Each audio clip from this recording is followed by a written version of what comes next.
Relative departure.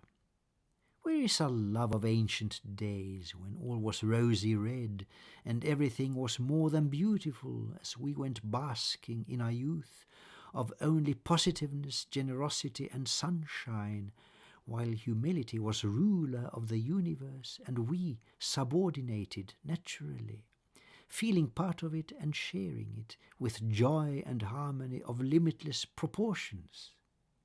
Alas, my love, it's all now gone, but only temporarily, since only you are missing, and as I miss you, everything is gloom, while only dreams of peccorial nostalgia comfort me, reminding me of my pathetic weakness, as my empty life now only fills with memories of you, until you will be back, which I sincerely hope will happen soon, since it can never be too soon, while actually we never really parted anyway, since that is spiritually an impossibility.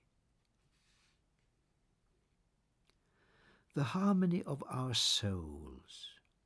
As we blend together, fleeting in and out, there is a concord of our music that defies expression, as the harmonies are out of this world, sounding the more deeply in the inner universe of spirits, which you only reach transcendentally by an insight more profound than even music can express. Thus are we one in spirit, even separated and apart, belonging as much to each other as to that more sovereign authority and power that resounds and rules the universe with harmonies that never can be false. Våra själars harmoni. När vi sammanblandas och går ut och in uti varandra uppstår det en hög samstämmighet som trotsar varje uttryck, då den harmonin är bortom denna världen och ljuder desto mera djupt i andlighetens inre universum, som du bara når transcendentalt genom insiktsfullhet djupare än vad musiken till och med kan ge. Så är vi samma själ och ande, även separerade och åtskilda, och tillhör lika fullt varandra som den högre maktens väsen som vibrerar genom hela universum och kreerar det med harmonier som ej någonsin blir falska. The inadequacy of words. Never say I love you if you mean it, 'cause it's such a worn-out phrase, diluted into such a commonness, that it's become a mess of empty words that can't be taken seriously for being the most commonplace of all. No, if you really mean it, make it better, make it deeper, make it art with thoughtfulness, consideration and profundity, so that at least it gives some afterthought and is remembered, like a riddle and enigma, like a poem with more substance than just superficiality, with something worth sustaining and remembering for lasting treasurableness. The Genocide Olympics. Sarkozy is going there, the president of France, to boost French business with a genocide autocracy, although he previously was eager to lead boycott protests against China, which continues persecuting innocents like Falun Gong practitioners, a constant gold mine for Chinese authorities for harvesting of human organs safely in the mental wards where Falun Gong practitioners are put away, reduced to apathy and drugged unconscious for the profitable organ market greed, together with all other religious minorities like Christians, Buddhists, not to speak of farmers, causing demonstration trouble all across the country for their being used, exploited and evicted, while the genocide goes on in secret in Tibet, with covert murdering of monks and prisoners brought into jail on mere suspicion. The Berlin Olympics 72 years ago were also a manifestation triumph of successful propaganda for totalitarianism, But then the Germans had not yet commenced their genocide procedure, and the Moscow failed Olympics 1980 were at least subjected to the boycott of some 50 nations. Now concerning China, everybody knows about the genocide that constantly goes on, and still not only Bush, but even Sarkozy, the momentary chairman of the European Union, which officially is democratic, will pay homage to the genocide Olympics for the sake of European business interests in the greatest and most cruel of all autocracies, that nurtures Burma and its junta and was backing up Pol Pot before Zimbabwe and Sudan.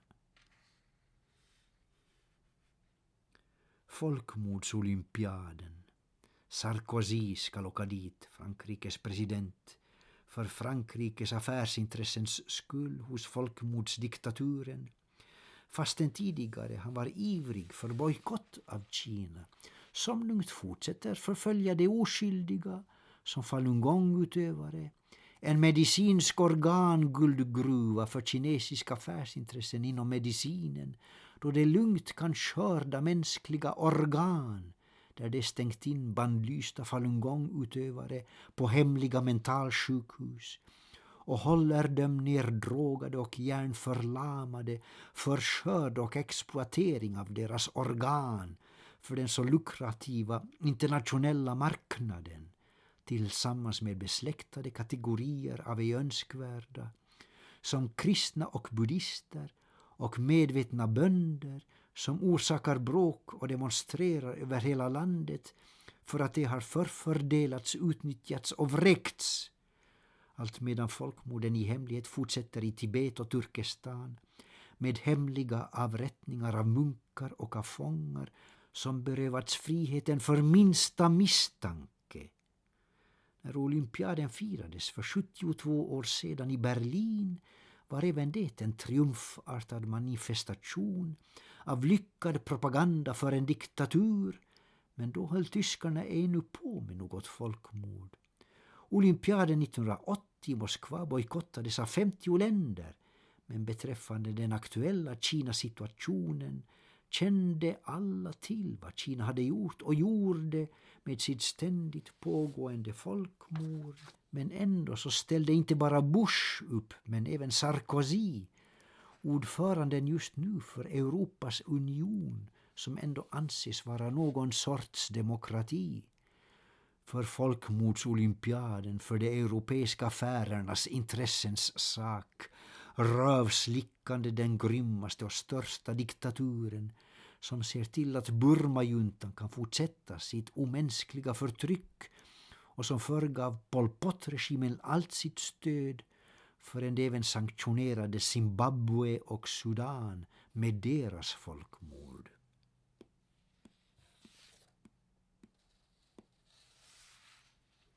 Music to our souls. The sweetness of our song comes bringing peace to our nights, with rhythmical perfection permanence, in silent whispers of the loveliest intimacy, like some immortal melody that never can stop playing, but goes on forever in increasing beauty, by each bar and intensification, lulling us to sleep in love to ever softer beats of tenderness, while this inspires but one wish. Let this go on forever. Let us stay in love like this and keep sustaining it, no matter how exhausting it might be, for it is worth it, every effort and humiliation, just to keep the finest of all music going. Approfondazione. Translator's note, there is no equivalent in English. Love must be an idealism in order to at all exist, subsist, and breathe. But all idealism, they say, is but illusion and a self-deceit. So grant me that illusion then, and with me everybody else, for no one can exist without true love. And if true love is always an illusion, that illusion then can but be true. So keep me still in that illusion that I love and may continue doing so, without adversity or sabotage, defeat, resistance, or malicious undoing. And let me keep on cultivating that capacity for love to ever make it more sincere, profound, and deeply felt. And I believe that that can do no harm, but only reach the opposite: constructiveness, accomplishment, and consummation.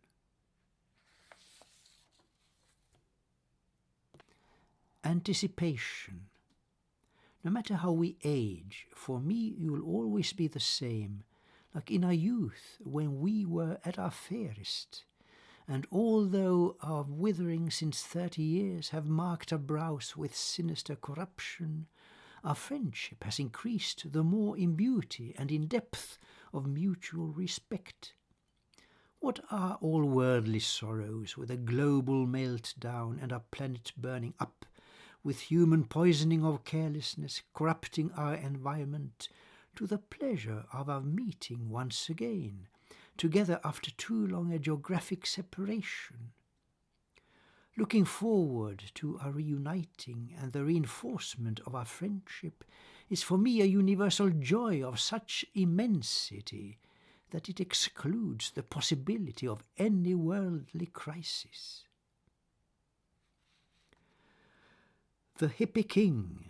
To me, you are the king of hippies, matching all the bum ideals of freedom without limits, any self-indulgence but within control, heroic continuity in underground democracy against autocracy, bureaucracy, and all totalitarianism, and humble service at the same time to all humankind in careful modesty, while in private your flamboyant intellectual brilliance and extravagance are more than boundless. Let me never lose your generosity, so that I always, when in moments of dark moods and dire straits, may save my spirits by enriching it with yours, as the most permanent, reliable example of constructiveness that I could ever find among humanity. Mirror mirages. Never believe your eyes. The only ones who tell the truth are lies. If one day you don't recognize yourself looking deep into the mirror, then the mirror at last is telling you the truth. All reality is just a passing mirage, and we are all deceived fools who believe in it, while only the doubters have any reason.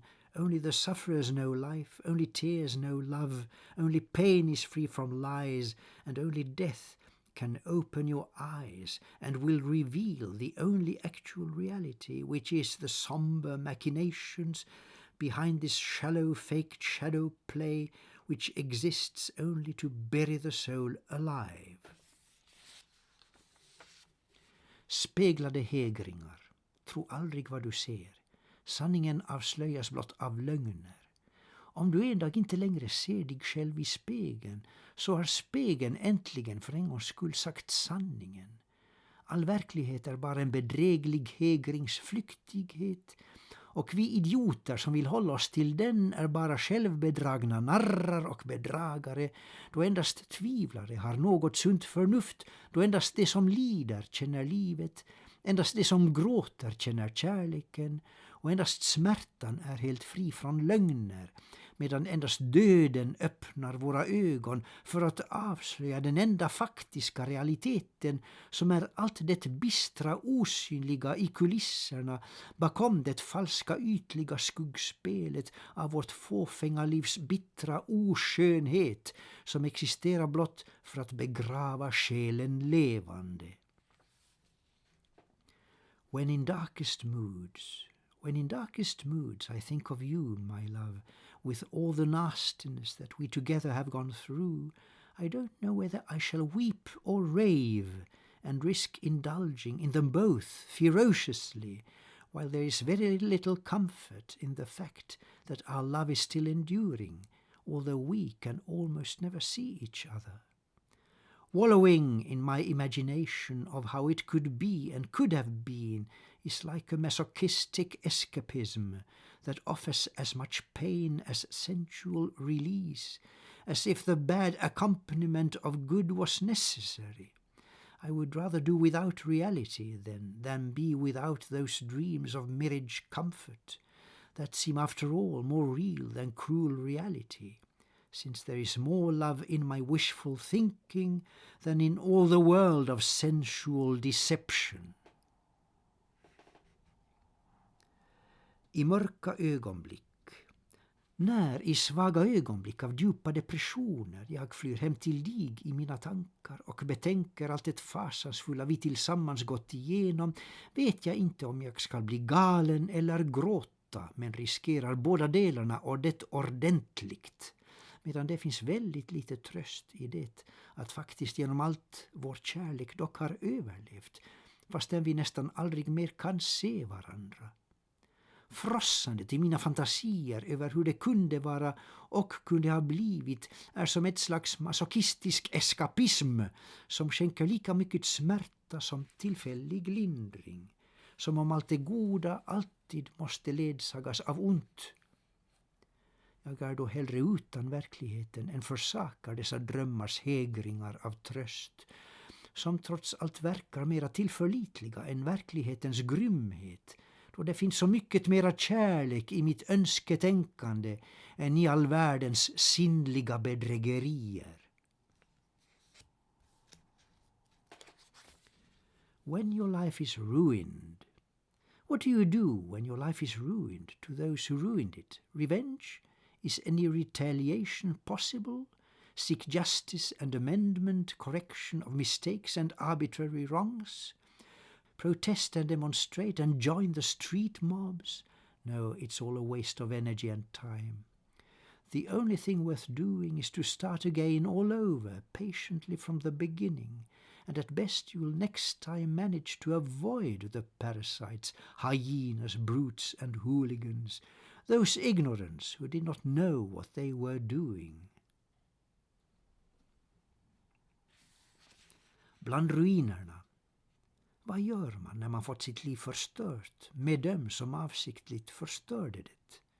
Är någon form av gottgörelse möjlig? Hämnd och vedergällning? Kan man söka rättvisa och rättelse av misstag och godtyckligt självsvåldsövergrepp?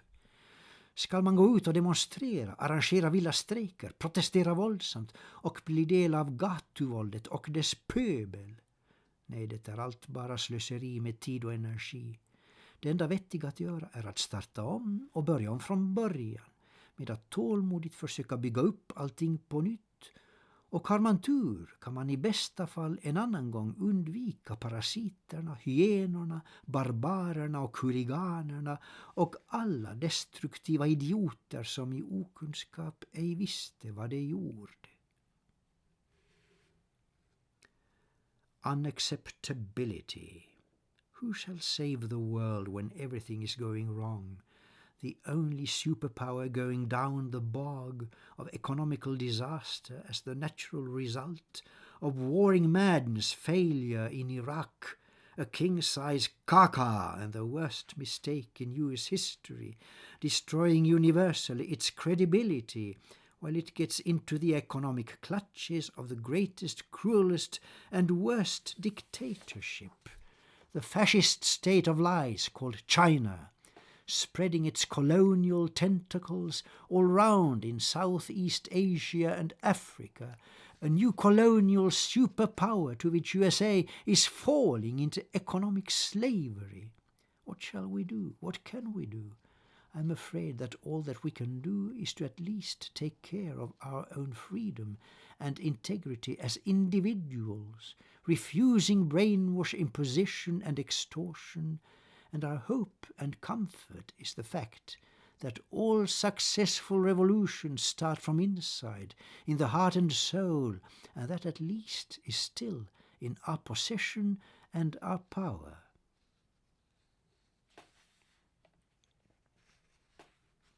We just have to accept it. Tribute to Kathy and Mike.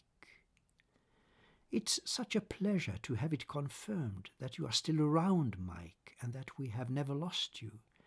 Kathy is your crowned princess still, and she keeps up our poetry with flying colours of the highest quality in your name, for not only you to still be proud of.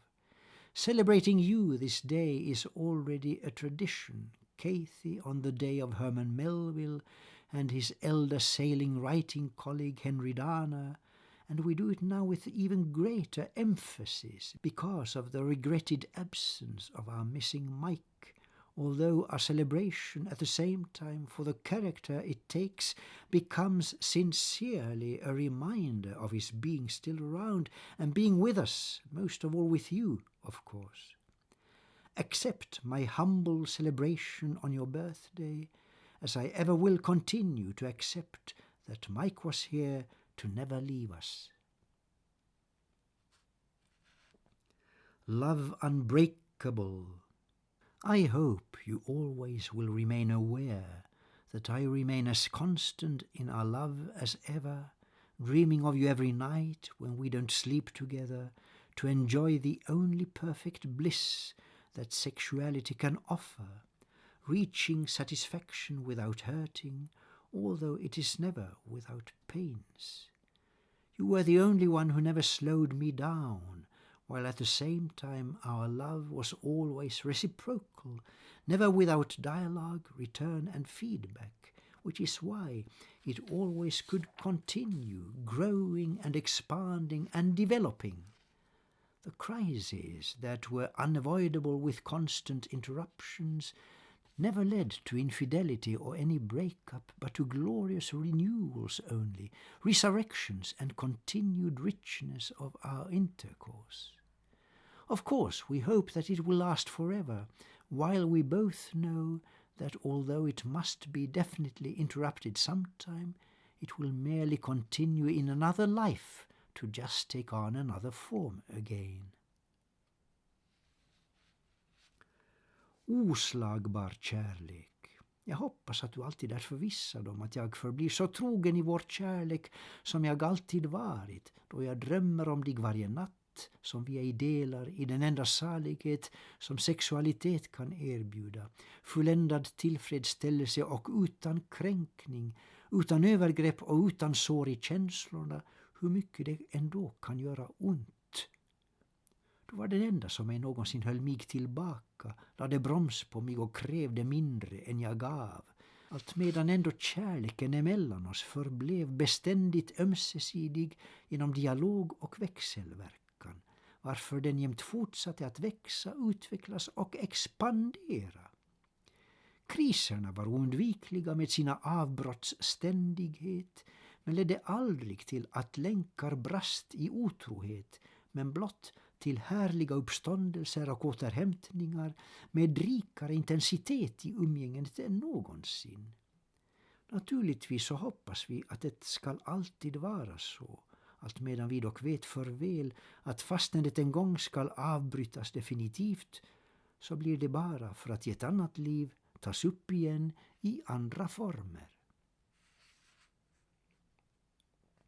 The power of love. Let me penetrate your lovely hair and make it mine to play with, hide in, vanish in, and quietly extol in, while caressing it admiringly for your so sweet and personable being, with the utmost tenderness approaching love, and being it and nothing else for both of us to have as a most memorable joy forever.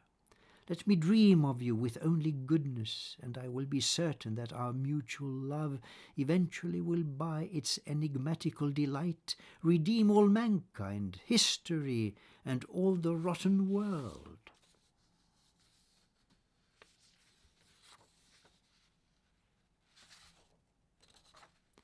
The constant reunion.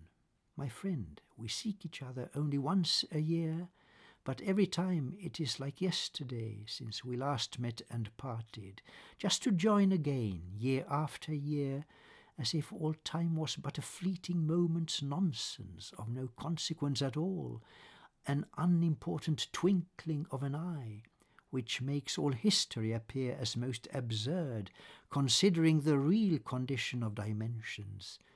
friendship and reunion gloriously transcending them, to never tire of reducing all eternity to nothing. Love is all that matters, and as long as we keep sticking to it, we are safer then and safe from all eternity. The League of Beauty.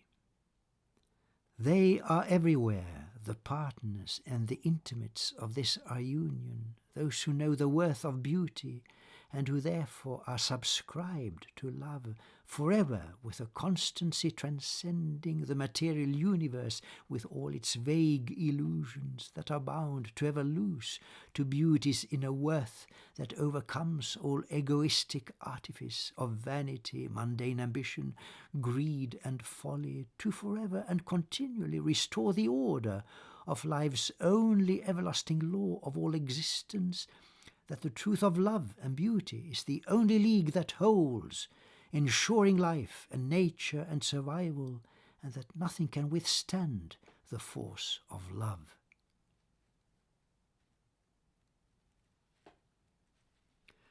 The Way of Love. This is a song. Unfortunately, I can't give the music here as well. The way of love is like a dove. It soars forever, is home in heaven, will never even go home for even, because it never can sleep out fever, but is forever a restless rover, the holiest ghost. My brothers, my friend, you must not warn me of your aspects. The change of looks will never change your person, and meeting you again has never caused me consternation, although years have passed between our reunification, which the constant process of our mutual rejuvenation never actually has let us down. You are forever in my mind, and I can feel that you have never left me, although already as boys we felt the crisis of our lives becoming almost something of a constant separation.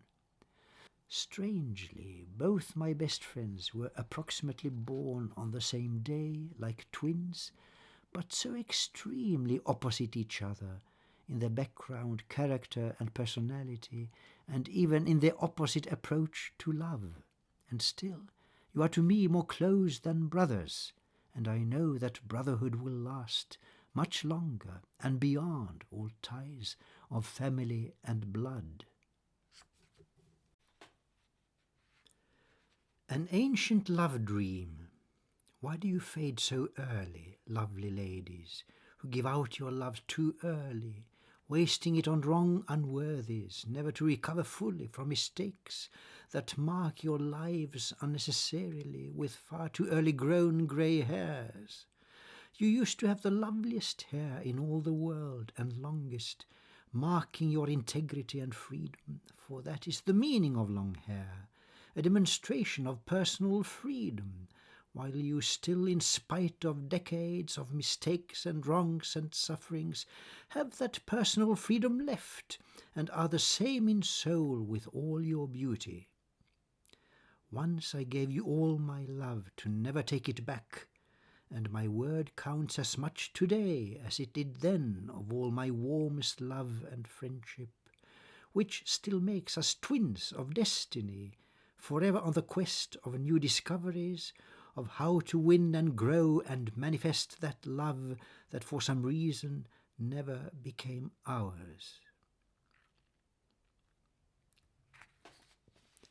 Transcendence. My poems about you can never do you justice, since you are so inconceivable in your dynamics and mysterious ways that leave all men and minds dumbfounded, failing utterly to comprehend your personality, since your mentality transcends all human thought in baffling contradictions to what anyone is used to. But I understand you and am grateful for it, for behind your sticky surface there is so much love, like some youth fountain never ending in abundance, that ensures me that I cannot lose you, no matter how far I travel and whatever comes between us. Stay with me, my love, like I will always stay with you.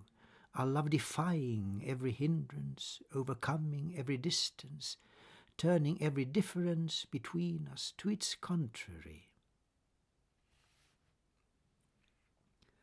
My Tibetan friend, you travel all across the Himalayas as an outcast, outlawed by the occupants and forced in exile since your childhood, forced to cross the snows in winter across passes of 6,000 meters, where the butchers of your country stand in wait, prepared to gun down any refugees who have the unacceptable impertinence to flee their country, occupied by probably the cruelest of the world's autocracies, an atheist totalitarian regime which makes all human life impossible for those who can't subject themselves to anti-spiritualism, enforced fanatical ideology of atheism, the national compulsory political denial of the soul and all its natural demands and needs of freedom. They have destroyed your country, ruined almost every temple, almost every monastery, and burnt most of all your books. 1,000 years collection of handwritten manuscripts. They have reduced your people, those that were not extirpated, to sub-citizens of second rate, if they at all are given rights as citizens, and killed off 1/5 of your population to replace it gradually with Han Chinese, a long-perspective ethnic cleansing, typical of socialist dictatorships, and sterilized an unknown number of your women, and your mothers also, after forced abortions, carried off 240,000 of your ladies, forcing them to slave work down in China, forced to marry Chinese men, who then are forced to populate your country as another link in the methodic long-term ethnic cleansing.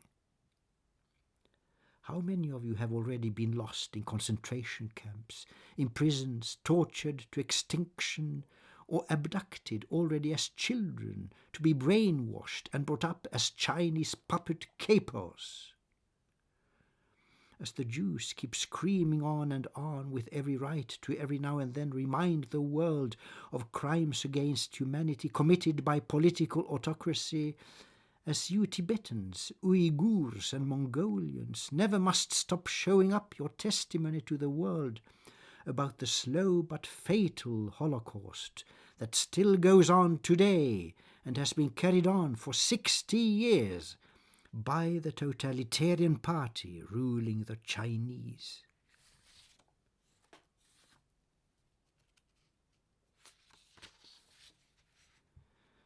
Min tibetanske vän, du reser överallt omkring i Himalaya som en fredlös, utstött av ditt lands ockupationsmakt, tvingad i exil allt sedan barndomen i snö och över bergspass mitt i vintern på 6,000 meter eller mer, där ditt lands slaktare står redo och beväpnade på lur att skjuta ner var flykting som passerar, som har den oacceptabla fräckheten att fly ifrån sitt land, som ockuperas av väl troligen den grymmaste av världens diktaturer. En tvångsateistisk, helt totalitär regim som gör allt mänskligt liv omöjligt för en var som ej kan böja sig för antisjälslighet. En påtvingad fanatisk ideologi av ateism med nationell politisk tvångsförnekelse av själen med all dess naturliga, självklara frihetskrav. Det har förstört ditt land och rivit nästan varje tempel, nästan varje kloster och bränt upp dess böcker, ett millenniums samlingar av handskrifter, och nedklassat ditt folk till andrahandsmedborgare, det som ej utrotats, förts bort och internerats, om de fått ha kvar medborgerliga rättigheter alls, och mördat drygt 1/5 av din befolkning för att småningom ersätta den med han-kineser, i långsiktig etnisk rensning som vi vant oss vid att blivit alltför typisk för socialistisk diktatur, steriliserat ett oöverskådligt antal av endast dina kvinnor, män och mödrar efter tvångsaborter och fört bort som slavarbetare 240 000 kvinnor för att där i Kina tvingas utan lön till äktenskap med han-kineser, för att dessa sedan ska tvångsimplanteras i ditt land som ytterligare en länk i den långsiktiga etniska rensningen. Hur många av er har ej redan spårlöst kommit bort i fängelser, koncentrationsläger och slavfabriker, skrotade, torterade till döds och redan bortförda som barn för att tvångsskolas, hjärntvättas och utbildas till lydiga kinesiska marionetter och fångvaktare och kapos för ditt folk? Som judarna fortfarande högt skriker med all rätt sina påminnelser för hela världen om politisk diktaturs flagranta brott mot mänskligheten, så borde och ni tibetaner och uigurer och mongoler aldrig sluta visa upp era bevis för mänskligheten om vad som idag fortfarande får hålla på i era länder. En förintelse som pågått nu i 60 år, metodiskt genomförd av den totalitära makt som ännu får regera världens största folk.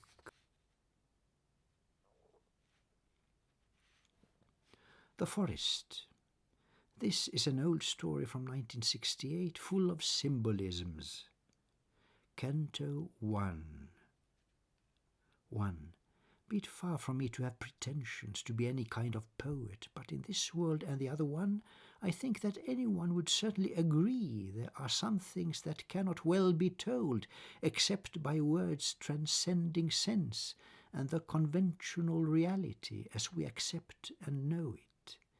Such things I am here about to tell, a story strange and difficult to grasp, and lacking skills in verse and language, my humility and poor simplicity will hardly be sufficient to describe this truth that nevertheless experienced personally all the way, although I never knew myself some persons that were part of it. Accept it as a humble offering by me, a humble monk, on ancient altars of tradition, beauty, wisdom, and experience, and forbear my innocence and incapacity to render credible such matters that are visible to only sentient human souls, and the mind's eye that sees beyond the lying sensuality of this most insufficient, limited reality. 2. I used to take those morning walks down to the sea as early and as soon as possible after the sunrise, and my abbot gave me leave himself. He knew that exercise would do me good, and not just me, but all my influence on others for the whole remaining day. I used to sit down in the sands, enjoy the rolling waves so generously coming in, sent forth from out there in eternity, to gloriously commit their foaming suicide against the gentle shores, caressing them with tenderness in this eternal process, when an object in the water caught my eye. It was a shining object which the sun had found. Some beams had entered it in glimpses of reflection, which went on into my eye and my attention, striking me with wonder and amazement, for immediately I felt it as a message meant for me. I sat there still with my bare feet all sandy, basking in the glorious sun, as if transfixed by sudden new and strange sensations, as if I already was quite overwhelmed by feelings that belonged yet to the future. Finally I rose to carefully approach the object, overcoming the last doubts concerning its reality. It was indeed a bottle well closed up, quite light and empty, but for something that indeed made all my hairs rise in excitement. There was a letter in it, and it came to me, of all the people on this earth, to me alone, there on the beach, where I had wandered quite alone, exclusively to find this bottle. Naturally, I just had to open it. Here is the letter, in original verbatim, that since then has changed so many lives by opening a world of lives of others. 3. My friend, I pray you do not judge me for my awkwardness in language and expression, but please try instead to understand and to investigate my case and matter, and then judge me afterwards, if I have given you the truth or only fabricated lovely dreams. I am a wanderer, gone totally astray, and facing death approaching in some hours, for the ship that I am sailing on will not endure this tempest. Seeing no chance to survive, I offer all I have of any value, my life's secret, the one knowledge of some consequence that I acquired, to this stormy sea of destiny. The fact is that I once discovered paradise, and I left it as the crazy fool I was. Now it is lost forever for my part, and all that I can do is in my blindness to give directions as to how it can be found again. Just go to Winchester in Hampshire, and to Wynyard, not so far away from there, then follow the old southern road until you pass the ruins of a castle, and then cross a brook. Get off the road and follow that brook upstream, and you shall find the paradise that I have lost forever in despair and foolishness and desperation, following my folly in my life's supremest deprivation. All that I can do about it now is to stand trial by myself and let my life pass on from this life unto God. 4.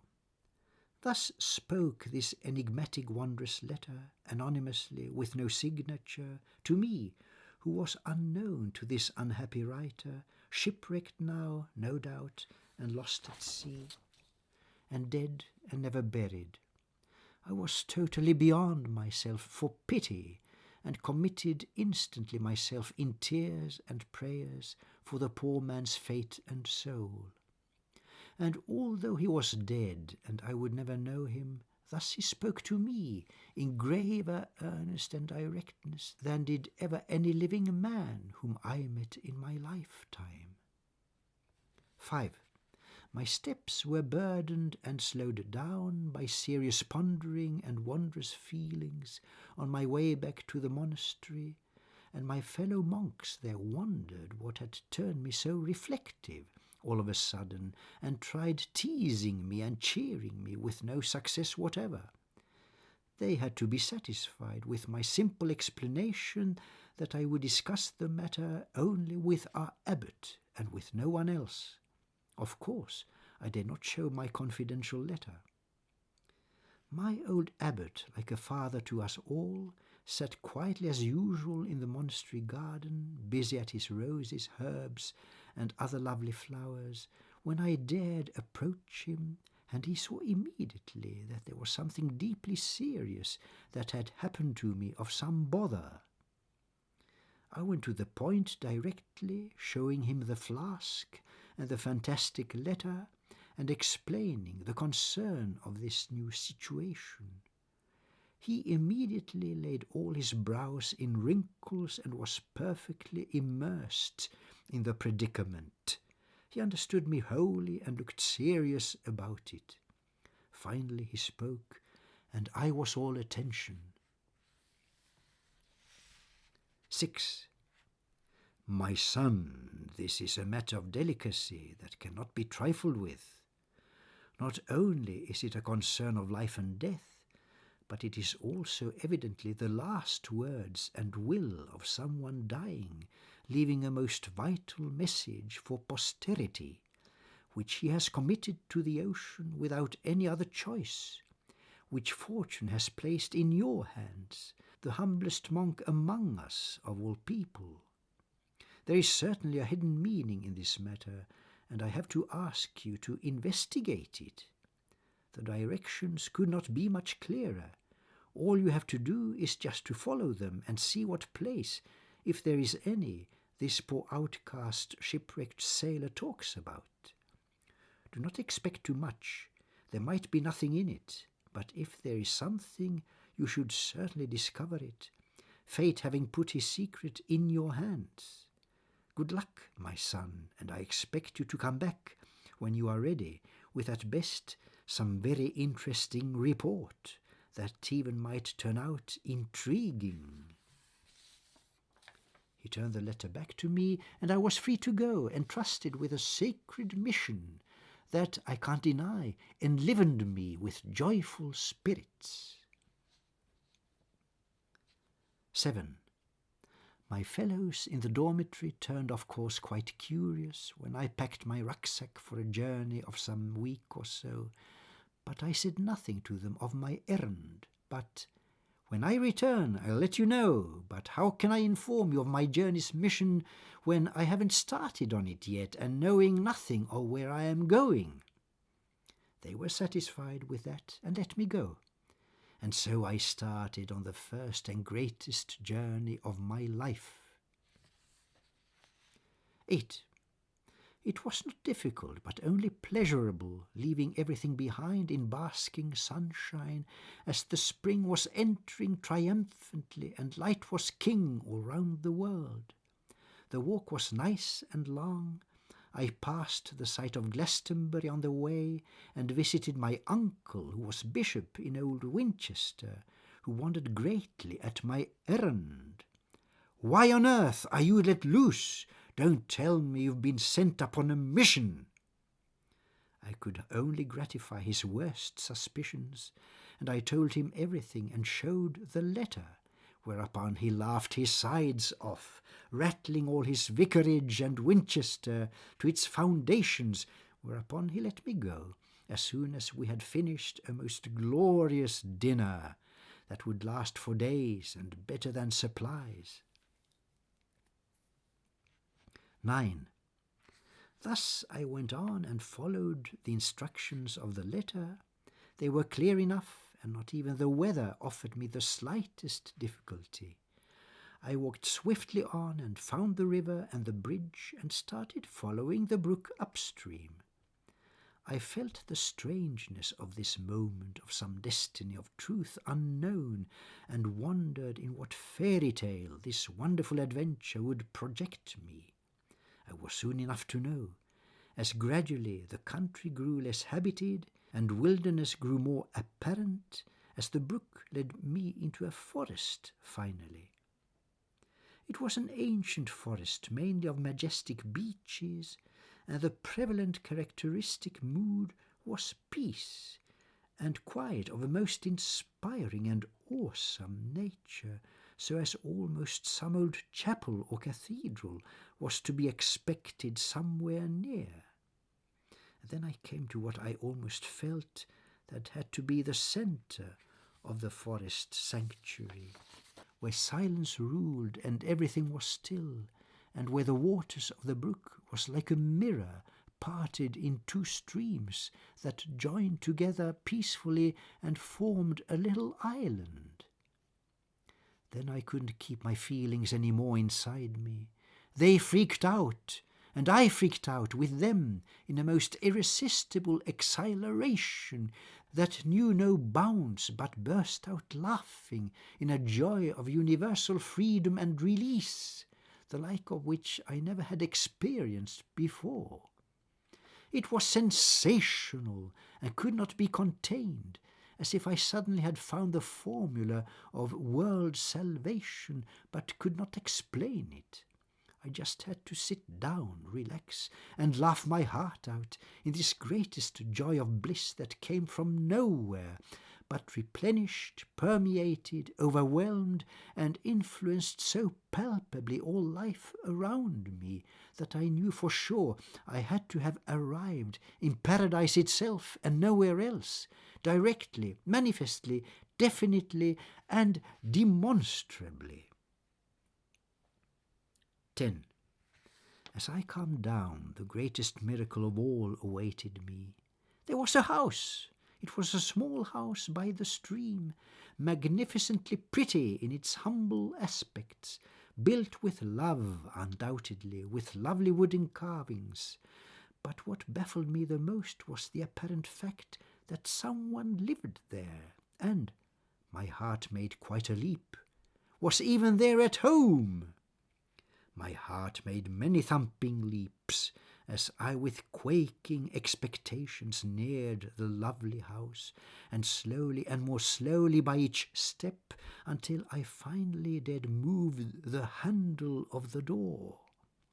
Yes, it was open, and it was not even fully shut. And at that very moment, that most gentle voice was heard that spoke directly to my heart. "Welcome, my friend, you have been long expected." I dared then push the door more open, and there was but one most spacious, comfortable room, with some small space for cooking in a corner, and close by the window there was someone sitting in an armchair. I had never seen a more resplendent youth in all my life. It was a young man clad in white, with hair so golden as if he was actually an angel, but he wasn't. "I am Gabriel," he continued, gently to present himself. "What message do you bring? For you must have been sent here, certainly by some one of my friends. Am I correct?" I could not speak a word, but found the letter, which I pulled out of my pocket to present to him. He read it with some consternation, and his brow was bent in sorrow. "Did you actually receive this by a flask?" he asked me finally. I told him the whole story. Then I asked him to tell his. "What do you want to know?" he asked. "Where do you want me to begin?" "My first most thirsting question is about this forest. I feel such beatitude in here. How is it possible? Where does it come from?" "You are not the first one to feel that sensation, and you boldly step right into the main issue here. My friend, relax. You shall remain here for some days as my most celebrated guest, and I shall tell you the whole story. It begins, in fact, with this, our friend, this very man called Manuel, who was the first one who came here, a sailor lost and roaming round the country, fleeing from some fault, some trauma or injustice. He found peace in here and was enchanted by a tiny thing that glimmered in the water, just where these two streams join up together. Go thou and do likewise, watch what you can find, and then come back here and I'll tell you all about it." I was naturally most intrigued and followed his advice.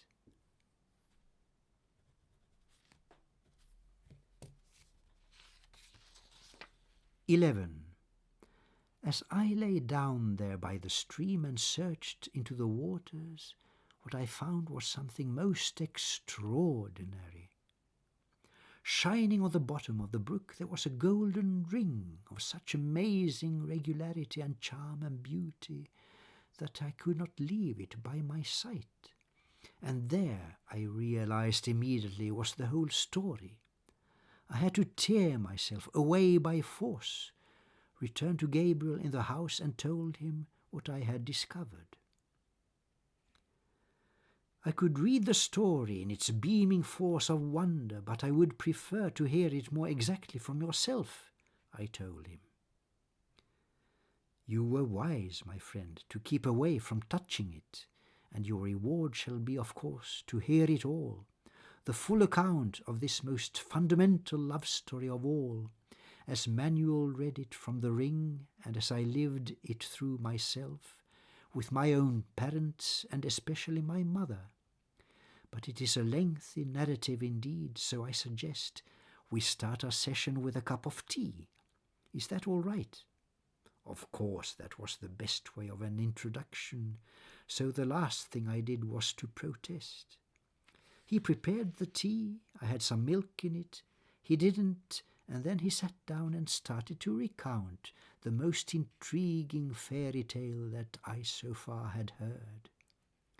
The character of his amazing story suited him so well, since he was actually a child of it, with his long golden hair that flowed so generously down his back to reach his bottom, and his simple but so perfectly white dressing that could certainly have matched the clothes of Christ.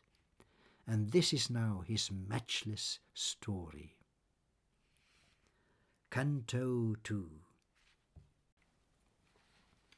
There are some fundamentals of this strange existence we call life, which simply aim at not exacerbating it, but on the contrary at making it more easy and agreeable, endurable and nice.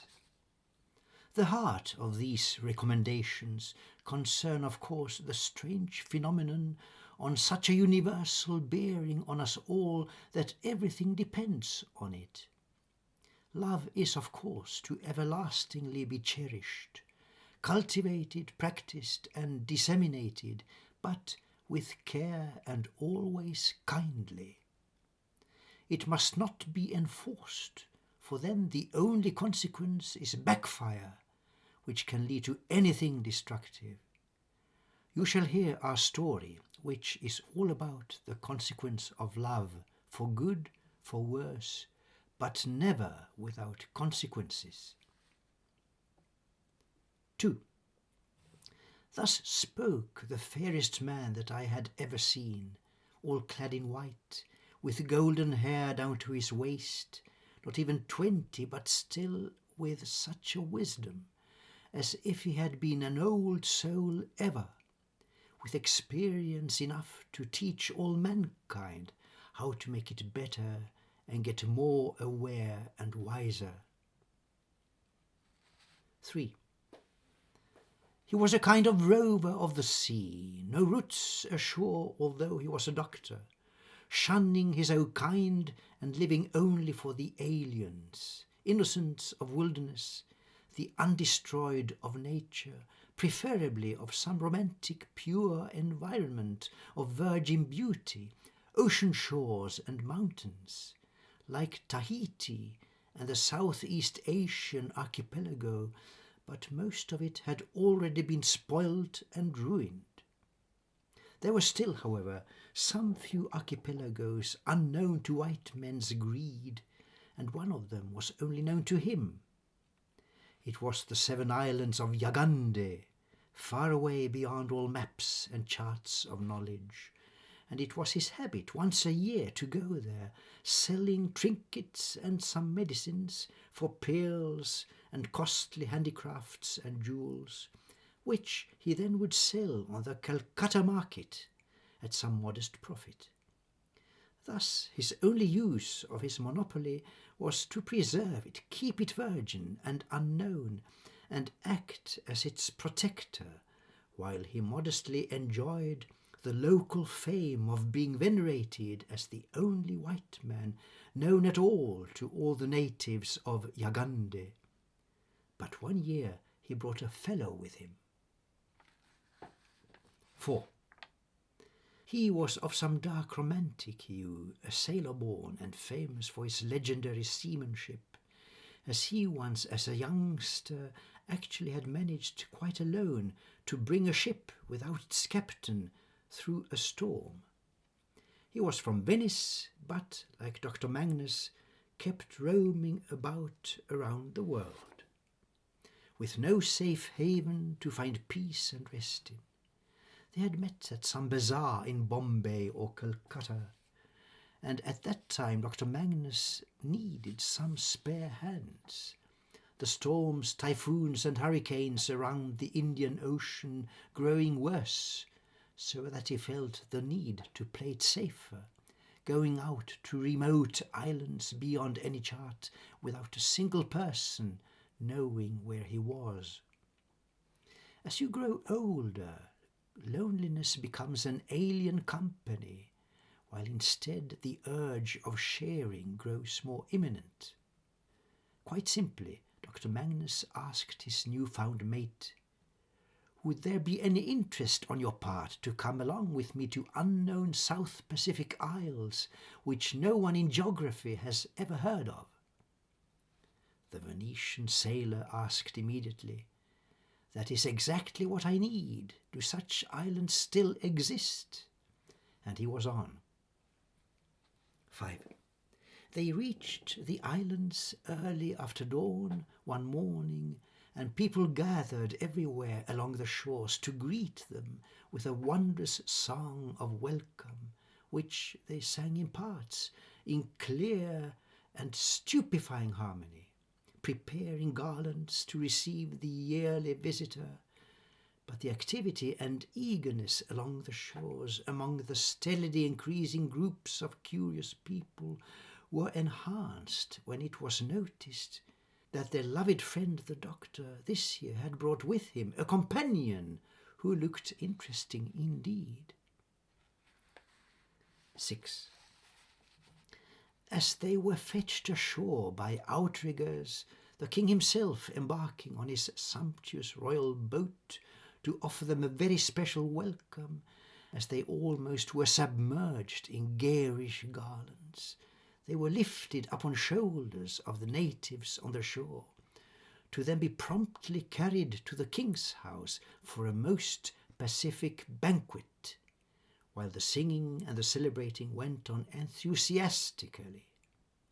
After all, the best friend of the natives paid them annually one visit only, and since now they were 2 persons, that must needs have double celebrations.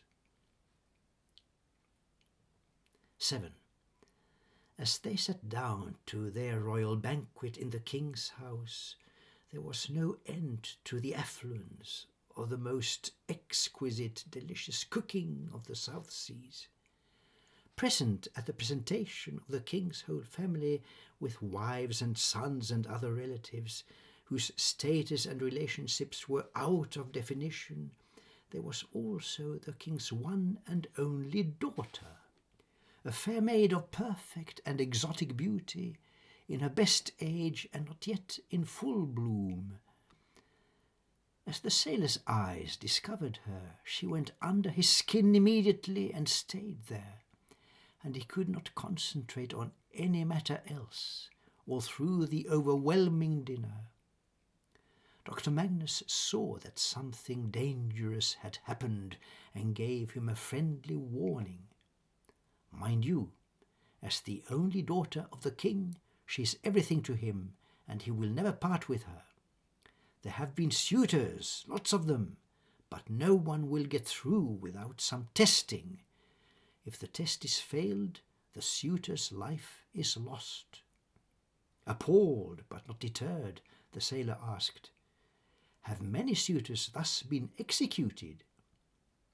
"They cannot be counted," was the sombre answer. 8.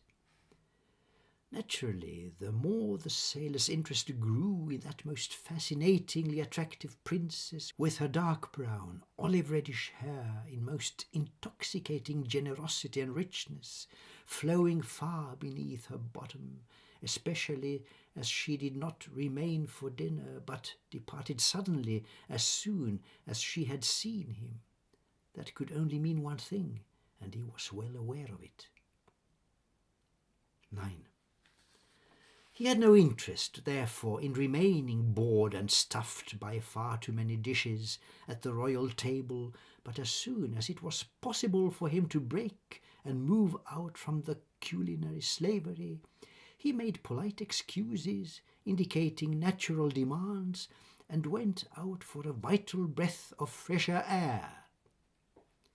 He instantly made out his bearings and soon found himself a total stranger in the middle of a capital but alien village, but was nonetheless led by a higher instinct to pursue a very special course, like by a higher scent and sense, and suddenly stopped short at a most touching scene. There she was, the royal princess, in a very humble cottage, helping a sick family in need, where obviously the mother lying on a bed was dying. The dark sailor, with his most romantic aspects of a wild and dashing stranger from beyond the seas, knew perfectly how to control himself, and therefore did not interfere with anything, but stood apart in reverence and kept his silence, absolutely still, while the young princess worked and did her best to soothe the dying mother's pains and ease the leaning moments of her life, while her two children, crying silently, kept equally perfectly still in mute despair. The moment came when the afflicted patient breathed her last. The princess had to finally give up and tenderly embraced the orphaned children, giving them the comfort of her sharing with them all their tears. She then looked up at the observant and respectful sailor as if she had known him all her life, and gave him unmistakably a sign for him to help her cleaning up and managing the ruined household. He did never hesitate, but did his best, and so they worked together, comforting the children, talking with the relatives, preparing for the funeral and obsequies, until she could breathe out as she had done her work. She rose. The children were now taken care of by the relatives. She moved towards the entrance, where the stranger stood quite still, as he had done the whole time, as if in devotion, gave him but one glance, and ran for it. She ran away like an escaping deer, and he took up the hunt. That glance had told him far too much not to be challenged. 10. She ran like a stag, and she was a good runner. So for all his excellent condition, he had to put some effort into it, while she remained far ahead of him, and he could but keep pace with her. She ran all the way out of the village, and did not at all seem tired of it, as she finally made suddenly a halt and turned around to meet her lover, laughing heartily for a most natural welcome. He could not believe his eyes. There she was, the fairest princess in this world, waiting for him well outside the village, in perfect safety and complete intimacy, with a most warm, welcoming, laughing welcome. Checked, he hesitated for a moment, but for just a fragment of a moment, before he accepted her opening to him and made the final and irrevocable advance. 11.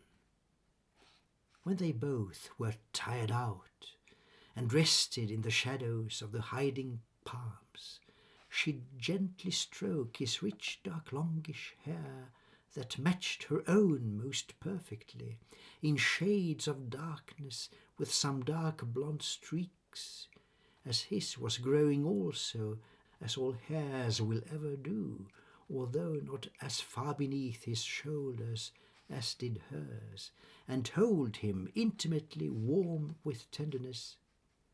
My father will cut off your head for this. He read her thoughts and got her warning message, as the worried, tender eyes were not to be mistaken. And he thought, I would not have loved you for less. They rested still, remaining in each other's arms and harmony, enjoying the relaxing peace and quiet after the exertion, while they mixed each other's hairs as a silent promise never to let them unmix again, while he delighted in completely burying himself in hers, unwilling ever to get out of her again. At last she rose, as she felt ready, and he knew the moment was at hand of truth and confrontation. 12. They walked together through the village, hand in hand, as natural as any lovers, while the villagers who saw them did not mind at all, but took them as they were, accepting them completely without reservations, noticing at once that they were natural as lovers, and a most becoming pair at that. They hardly could have matched each other better. One or other aged villager perhaps looked down with some foreboding afterthought, like, I sincerely hope this suitor finer will be the one, too well aware of the ordeal that was awaiting him. Canto 3, 1. My love, I do not fear your father, although he be king and might cut off my head, but I am sure he can't do that for love, and my sincerest love for you is of a greater power than of any king. She did not understand him, but the meaning, and took firmly hold of her protector's hand and led him without hesitating promptly to her father's home and royal hall. 2. I know it all already, said the king, not in the least nonplussed by the young couple's boldness. He had seen too many suitors to his daughter in his life, and seen them all end up as failures. Leave us, daughter. Your new suitor and myself will have a chat together, since he needs to be informed of what awaits him. She had been through this procedure several times before, so she did not object, just press her lover's hand a little, as a small but definite encouragement, and left. 3. My honoured guest, you know, of course, the consequences of your importunity. I love her, that is all, the sailor said, and I'm willing to accept the whole responsibility. You don't have to. You may still be free and leave our islands never to come back a living man. I would prefer to stay here as a living man and as your son-in-law. So you insist, my friend, I pity you, for no one has proved worthy of my daughter, nor will no one ever do so, since it is impossible. How so? So you are willing to go through the trial, even well aware that it may cost your life? Of course, or else I would not love her. Love alone will prove me worthy of her. I pity you the more, but since you are the friend of my best friend, the doctor, and he brought you here himself, I shall make an exception for you. If you fail, which you will naturally do like all the others, I will let you leave our islands with my doctor without execution, on condition that you never will return. I will not fail, not even with the utterly impossible. Just try me, noble king, and I will risk whatever. 4.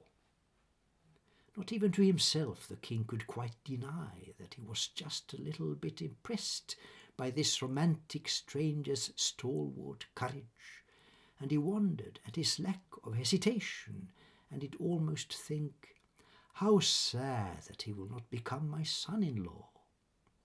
Instead he said, all right, you take it on yourself. Just face the consequences then. The trial is as follows. You shall prove your love by accomplishing a ring that proves love's sovereignty over any power. You shall make that ring of gold, but out of nothing. And with that ring on my finger, I shall manage to have any wish that I might come to think of realized. A ring of gold to manifest whatever you may wish? Precisely. Don't say it is possible. You are still free to pull out. And is that all? What do you mean? The ring. Of course that's all. What could there more be to it? Of all wishes, that's the most impossible to ever have accomplished. Let me try at least. Of course you may. That's why I have presented you with the ordeal, for you to have a try. 5. The sailor left the king's house deep in thought, while the presumptuous king again just could not help considering it would have been a splendid son-in-law in spite of all. The sailor walked out of the village down to the lagoon, with lingering and thoughtful steps, as the Pacific afternoon soon started glowing before sunset, turning everything to gold and rosy red. He found the beach, and beyond it a lonely rock, which matched his own predicament and loneliness completely. Wherefore he made his position there, and simply went into the deepest meditation as the evening turned the universe to red, to quietly fade out like dying embers for the metamorphosis into night. When all the stars were kindled, lo, there also rose the moon to join them all, and by coincidence it happened to be full. So there the man sat lonely and immovable in meditation like a statue, while the moon transcended gloriously all brightness of the shining stars, and triumphed through the night, like really trying to inspire the unanswering man, who did not seem to pay the least attention to the magic efforts of the moon, who started to decline as morning gradually was to be introduced. But then, just as the moon was lowering in herself to sink into the ocean with the brightness of the night, the man just raised his hand with thumb and index, like to catch the last ray of the moon, and thereby shape something into the air. And there it was, a golden ring that hung like in a spider's thread, so delicately in the last ray of the moon. And as that last ray finally was spent, the morning rising and the moon resigning finally, the man picked down the ring from that last ray and held it in his hand, as if it could not be more obvious that a golden ring had been accomplished in that fashion. And then, as the sun presented her first morning beams, the man at last rose from his meditation with a ring committed in his hand, and started confidently to return back to the village, to reality, to humankind, and to his love. 6. The king could also find no sleep this night, since all that he could think of was that blessed would-be son-in-law, whose failure would turn his daughter once again most miserable, as if there had not been enough before of failed suitors. In his sweat he rose quite early in the morning in despair, and thought, maybe for once I just should cancel my presumptions, and let love, my daughter, and her suitor have their way without objections. In that very moment the young sailor entered through his door and met the king without a word. The king looked questioningly at him. Still without a word, the sailor left the ring delivered safely in the king's own hand, and all the king could do was just to look perplexed and watch the sailor leave for other business, namely, to at last, now after a long night's hard work, go to his love and tenderly take care of her. 7. The king looked at the ring and wondered at its marvel. Maybe he just had it in his luggage, like a present from the doctor's own considerable store. It therefore simply had to be a fake. To prove that fact, the king decided to express a wish, but found it hard to wish for anything, since he had everything. But then he had a bright idea. The one thing he had lacked in life was a good singing voice, so that's what he decided on to wish. He laughed at the idea. Of course it was impossible that he now, after croaking all his life, should have a voice of quality. But then his laughter struck him as melodious. It was musical. He could sing. The ring had worked. It actually had been accomplished. 8. There was naturally then a splendid wedding, while the doctor still was present at Yagande, while the happy couple were content to ever remain there at their Pacific paradise, by the white beaches on the coral shores, with only beauty all around them in the people and in nature, and from all the sea with blue and purple golden sunsets every day, with music singing them to sleep each night by magic whisperings from ever-rolling waves. As Dr. Magnus left without his steward, music also followed his departure, as the people in 3 voices sang their praise and thanks to him that he had delivered to them such a perfect lover for the perfect beauty of their princess.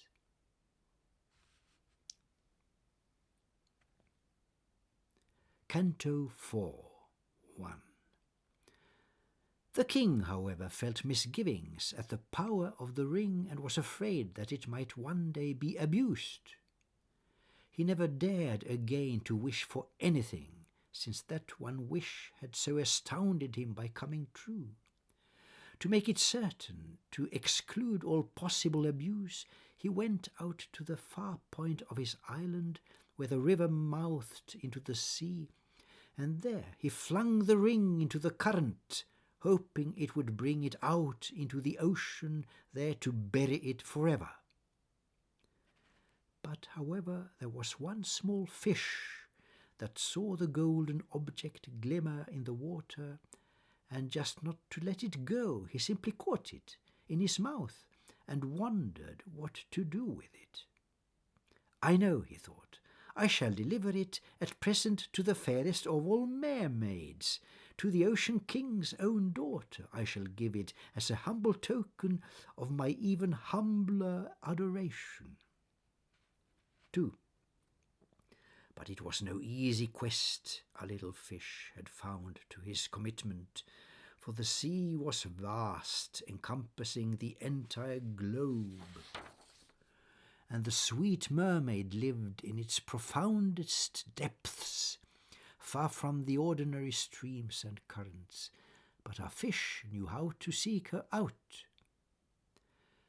There was a special natural phenomenon deep down in the remotest South Atlantic, where the storms make traffic sparse, and where the billows are notorious for their devastating size, a whirlpool coming from the bottom of the sea as the unique accessibility and entrance to the Sea King's dwelling place, where also our fairest mermaid had her premises.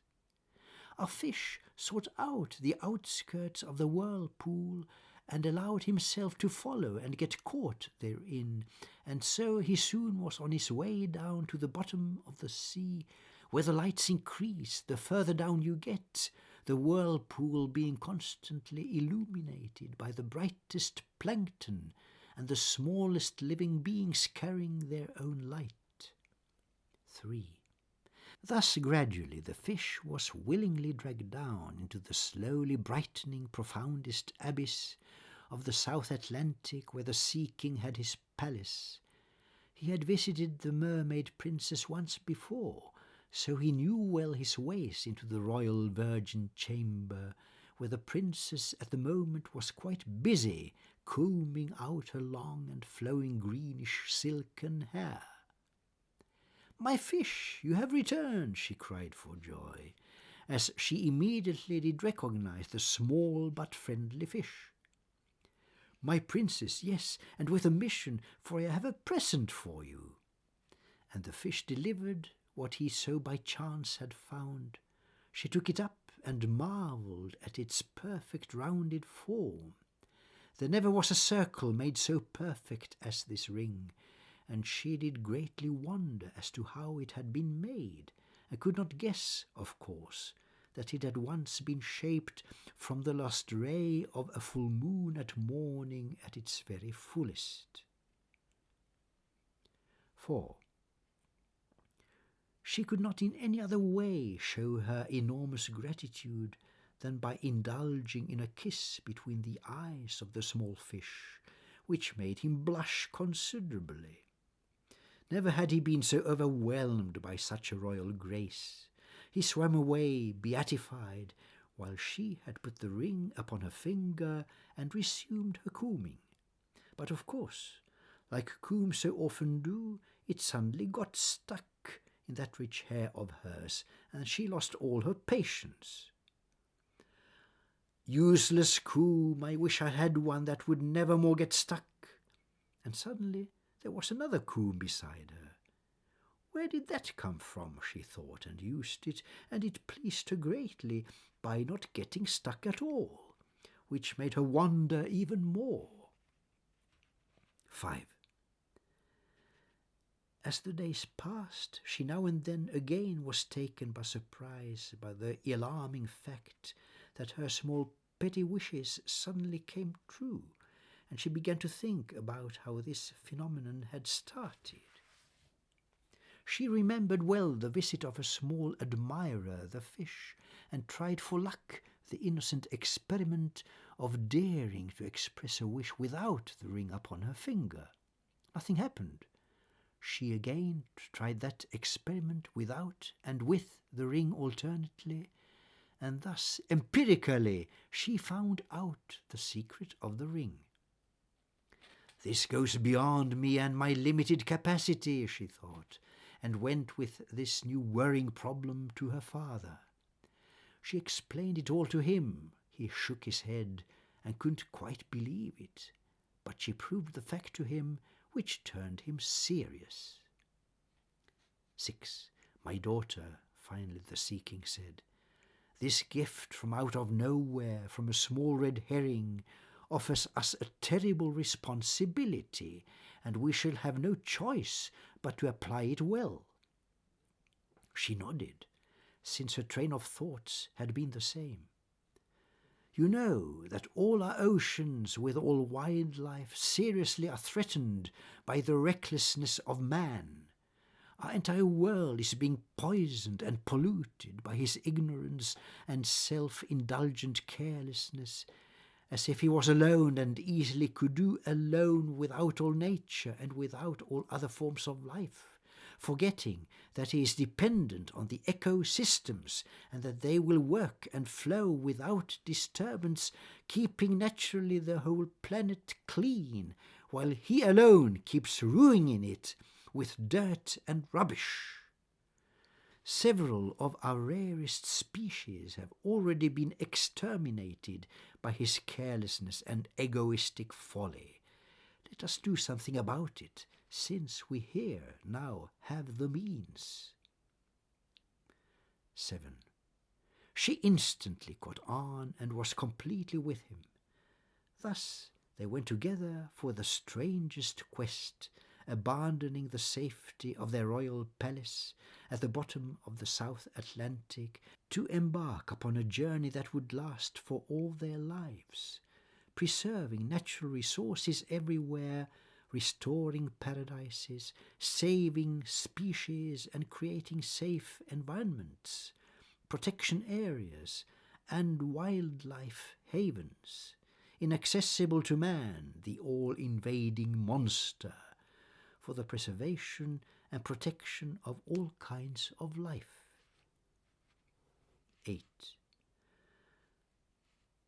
The very last thing that they created was this forest, where they left the ring right at the heart of it, where these two brooks together join to form a junction and a little island by it at the bottom of a tiny whirlpool, where it has been lying undisturbed and unused all since then, but still its power secretly, invisibly pervades the entire forest, the effect of which is that impurity cannot exist here.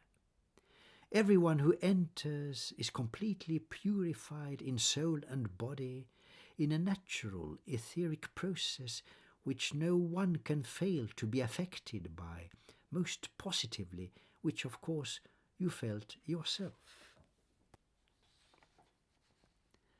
9. When thus they had accomplished their life's work, the saving of the planet and all wildlife with all nature, They gave up their earthly sea life and were taken up to join the spirits of the air, in which community they still are active, even more invisibly and even more inspiringly constructively than when they worked concretely, physically present here on earth among us. But we shall not know for certain how they go on working spiritually until we one day, perhaps, will join them. Thus completed Gabriel his story. Canto 5. 1. Brother Malcolm was astounded. Is that all? Then what about the houses and yourself? For surely you must have a story of your own to tell.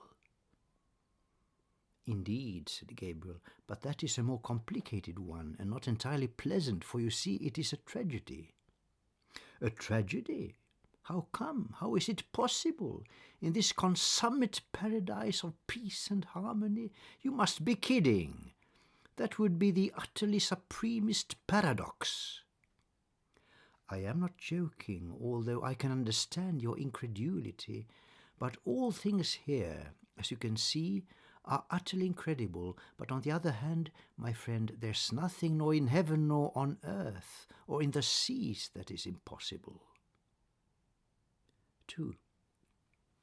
The first one who arrived here, as you know, was Manuel, a stranded Spaniard from Alicante, wayward, lost, and something of an exile, who around the world sought desperately for a chance of a retreat from humankind and all their troubles, strifes, and sorrows. He came here just getting out of town and seeking for a possibility for a recluse to get away from baseness, vanity, vulgarity, and superficiality. He lost his way, of course, and ended up by chance in here, where he found every possibility of what he always had been looking for.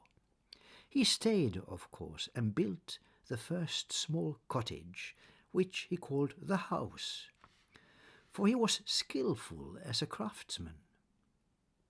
Here he lived alone until one day there was a couple, young and innocent, eloping from their families who would not let them have each other, by restricting them and setting up conditions, failing to accept that love is unconditional. They came here, leaving all civilization far behind and hoping they would be forgotten by their own and all society, and were received most overwhelmingly and heartily by Manuel, who by that time had begun to long for company. That couple was my father David and my mother Celia. Of course, the house of Manuel was too little for all three, so Manuel and David built together one more better place for what they hoped would soon become a family. 4. A shepherd was the fourth one to arrive, a man who had been prosecuted but for nothing but his innocence, which he had failed to prove, and he was forced to leave society and just abscond from justice, which had proved abortive in his case. His name was Daniel, and that's where the tragedy began, for he fell hopelessly in love with Celia. The problem would have been avoided if not Celia also desperately fell in love with him. 5.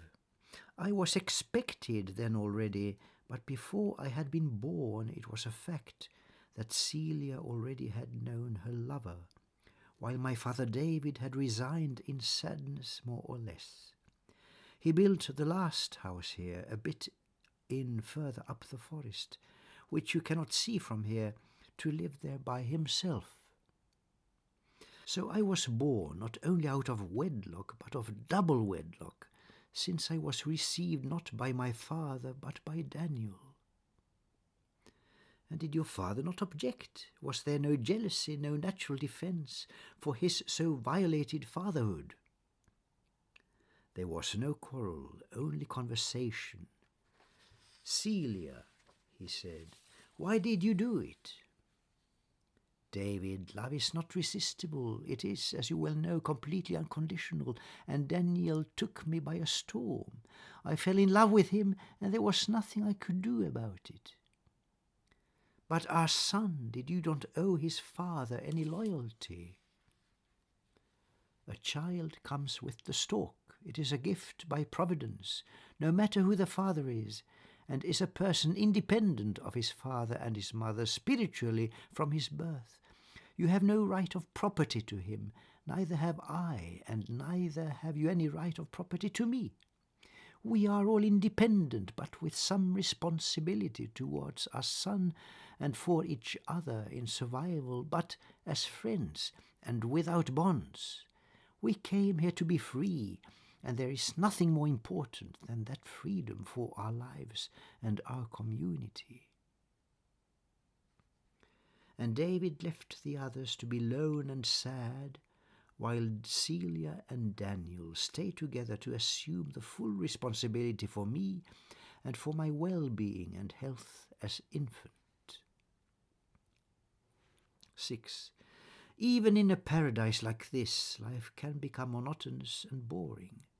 One day, longing for a change, my mother Celia took a walk and left the forest, just to see if the world outside still was there. It was, and with a vengeance. As she passed a field, there was a bunch of villains sitting in the shadow of a tree and almost lurking in a ditch. They were the first new people she had seen for years, so she accosted them quite naturally. She had been for years among most intimate and trusted friends in this, the safest of environments in all the world, and therefore was incapable of thinking any evil or suspicion about any man, but was instead, and on the contrary, uplifted by at last a meeting with new people, utterly ignoring and forgetting they were total strangers. As bad luck would have it, they were lurid strangers too, with minds bent only on their bestial desires. Desperate as bandits and quite ruthless in their lawlessness. 7. With joy she joined them, with her waist-long golden hair, blue eyes, and dressed in white like any virgin angel, hoping for some friendly conversation with new friends. But they were overcome by her spontaneous beauty, and exchanging looks and understanding, they were altogether of the same mind with but one idea. They ravished her, they left her bleeding in the ditch, with torn clothes, dirty and unconscious, where she lay as dead. The evening came, and then the night, and she did not wake up until the morning, freezing terribly. 8. There was a young man then coming slowly down the road together with his cow that he was leading. As he saw a strange young lady in a critical condition sticking up her head out from a ditch, he wondered whether he was dreaming or experiencing a fae or banshee or whatever, but she had a voice and definitely needed help, and that decided him. "Who are you?" She just shook her head. "How come that you are here?" She did not know, and gradually it dawned upon him. She had had a terrible calamity and shock, and in the process lost her memory. 9. At home, among her lovers in the forest, they of course began to worry as to where she was and why she stayed away so long. "She must have left us," David said the third day, but both Daniel and Manuel thought differently, that something must have happened to her, and on the fourth morning Daniel left to search for her and left me to my father. Daniel was never heard of any more, and never more came back. After a week my father left me to the care of Manuel and went out searching too, but promised to be back. 10. My mother had been taken care of well by Joseph, as the young man's name was, who was with the cow, but she was restless and would not remain at home with him one day beyond the restoration of her health, but earnestly insisted on that she must find again what she had lost.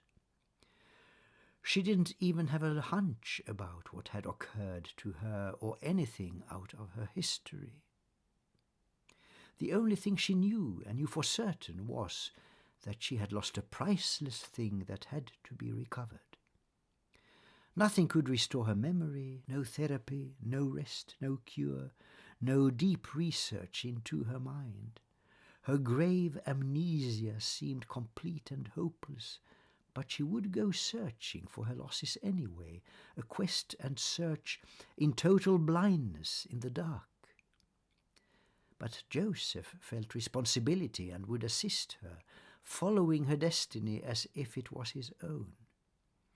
They had already left the forest far behind as he went down with her, down to his farm in the next county, and as now they wandered forth, they went unknowingly, completely in the wrong direction.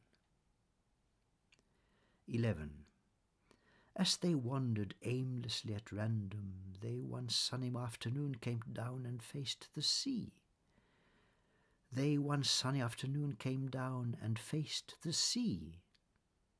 I think, said Celia, that what I am searching for might not be here in England. Joseph acquiesced, and consequently they embarked upon a ship that would cross over into Flanders. But they were persecuted by bad luck, as suddenly a gale came sweeping from Biscaya, an outrageous storm that brought the ship into the North Sea, where it perished in the tempest of the waves. The last thing Joseph did was saving Celia's life by giving her a flotsam that would carry her while he was miserably drowned. Unconscious once again, she landed on the Danish coast. When she woke up, well taken care of by a valiant Dane, she could remember nothing from before her waking up in Denmark. All she knew was that she was in search of something most important that could never be abandoned, interrupted, or deserted. Meanwhile, David came exhausted back to us here in the forest. He had found a trace, but feared that Celia had left England. He went out again to go on searching endlessly if need must be. 1. The Dane who found the shipwrecked Celia on the shore, deserted naked in the wreck of what had been a lifeboat, was a humble man of gentle disposition with the name of Isaac. As she gradually recovered, he learnt all about her story, that she had forgotten it completely and had none to tell, except that there was something she had lost that had to be recovered. Isaac was intrigued by her mysterious case and, just like Joseph, would do anything to help her.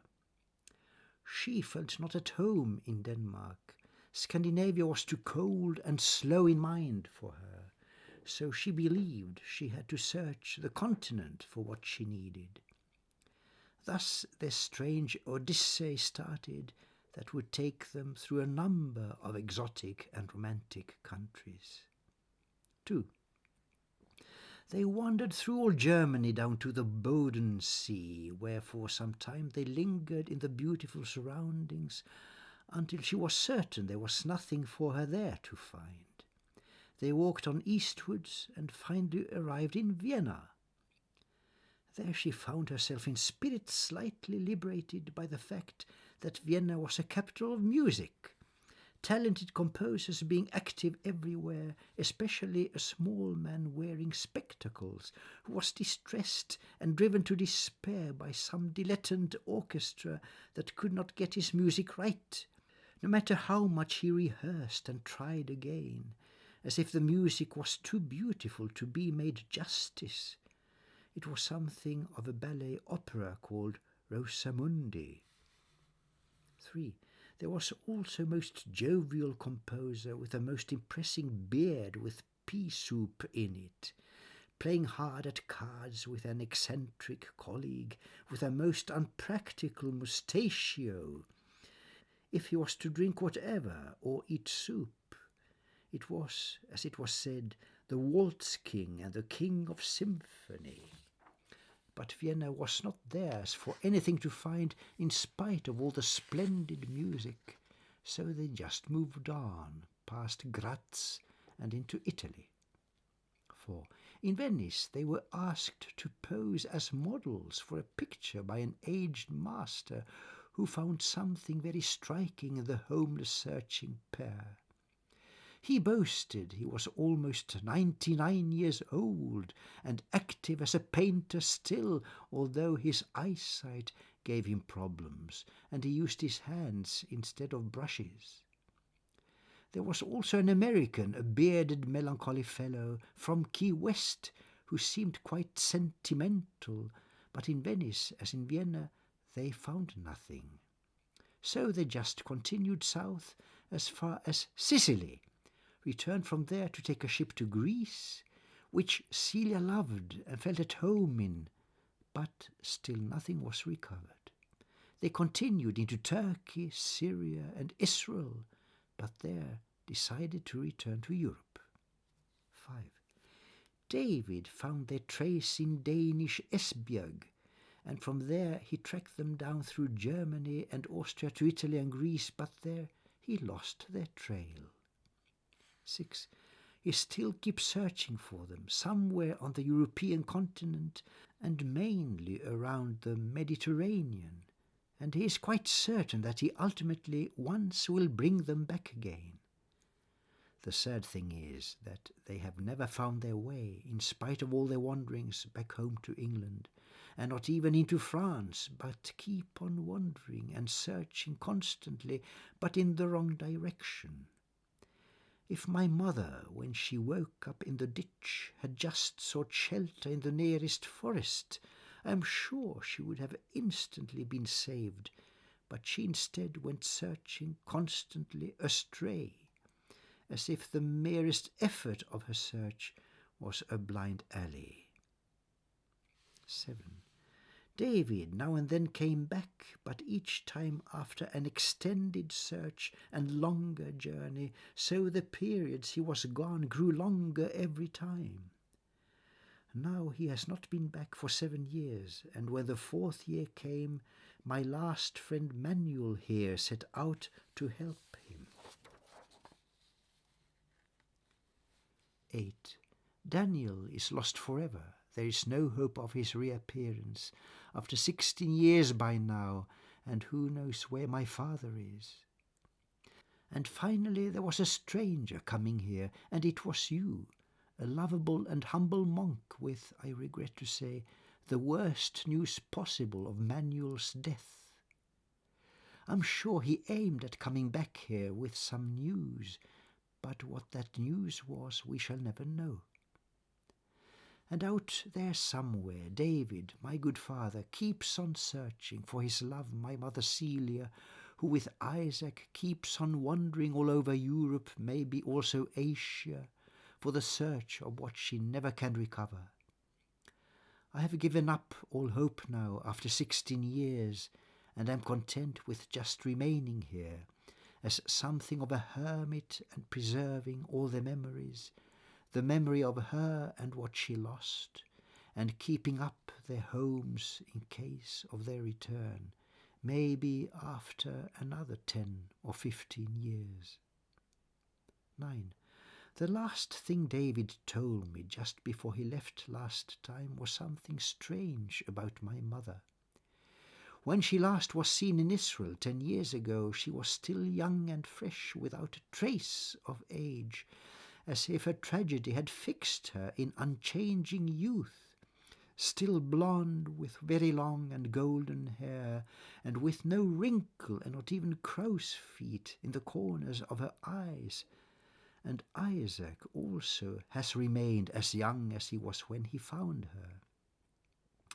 Her mysterious age has halted up, it seems, and according to a sage and rabbi in Jerusalem, they will continue staying young unchanged as long as they continue on their search. Another case of Ahasverus, but of opposite characteristics. Canto 7, 1. Thus concluded Gabriel his story.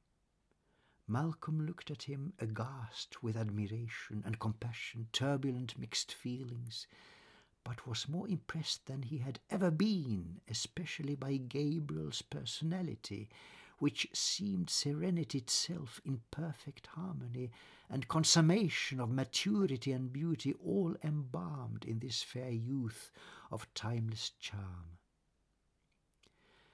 "If you are like your mother," Malcolm finally commented, "then indeed she must be the most beautiful of ladies in the world." "I take it as a compliment," said Gabriel, "not to myself, but to my mother." 2. Gabriel invited Malcolm to remain, of course, as long as he desired, and the monk was glad to do so, for some days at least. He spent the days in Gabriel's company in long discussions, spiritual conversations, and hard work in the organic gardens, with some necessary updating repairs on the 3 cottages. For years, and taught by manual, Gabriel had kept it up all by himself, but was now glad to have some help.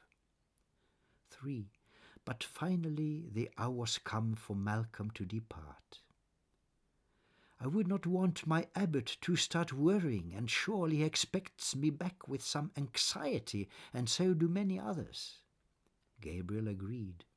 "Of course, you must return and tell the others of our sanctuary here and of its story, whether they can manage to believe it or will disregard it. But this place exists, which no one can deny, and I am here to verify it. Naturally, I expect you back." "I know the way and cannot miss it," answered Malcolm, and they were agreed. 4. And then it came to pass that Malcolm left the forest. The same day he made it down to Winchester, and found the bishop there, his cousin, cordially expecting him with an enormous dinner. Malcolm entertained him all the evening with his story, and the bishop laughed his sides off, better every time he started a new round of laughter that shook all the vestry and all Winchester to its foundations. 5. Just a few days afterwards the monk came back to Devon and found on a rosy morning his beloved abbot in his garden tending to his roses.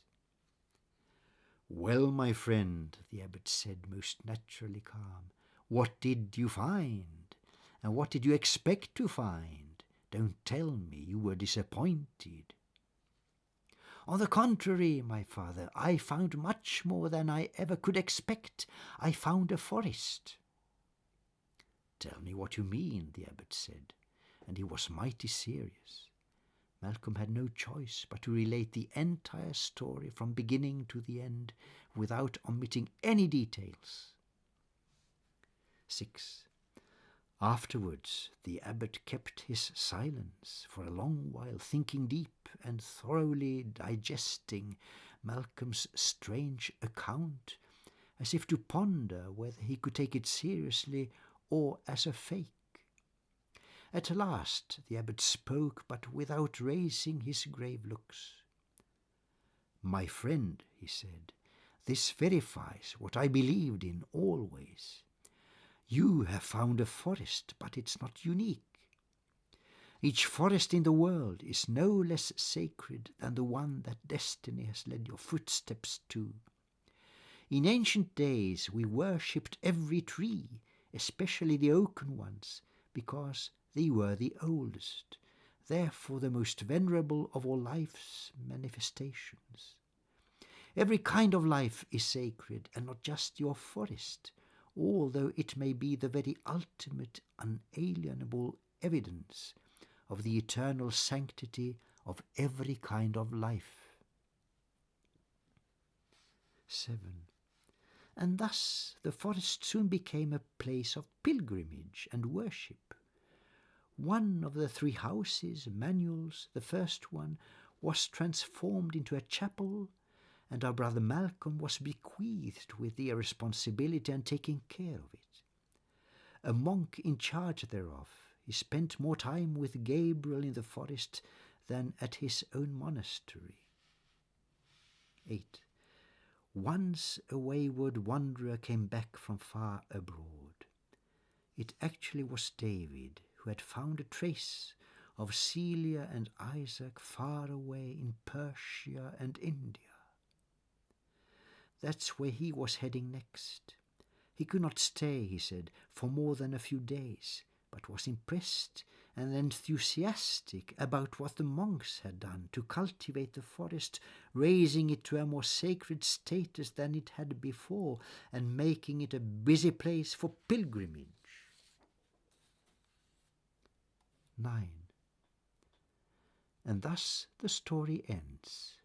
We know not whether David finally succeeded in his quest for bringing Celia and Isaac home, but there is always hope he did, although it can't be verified. The end.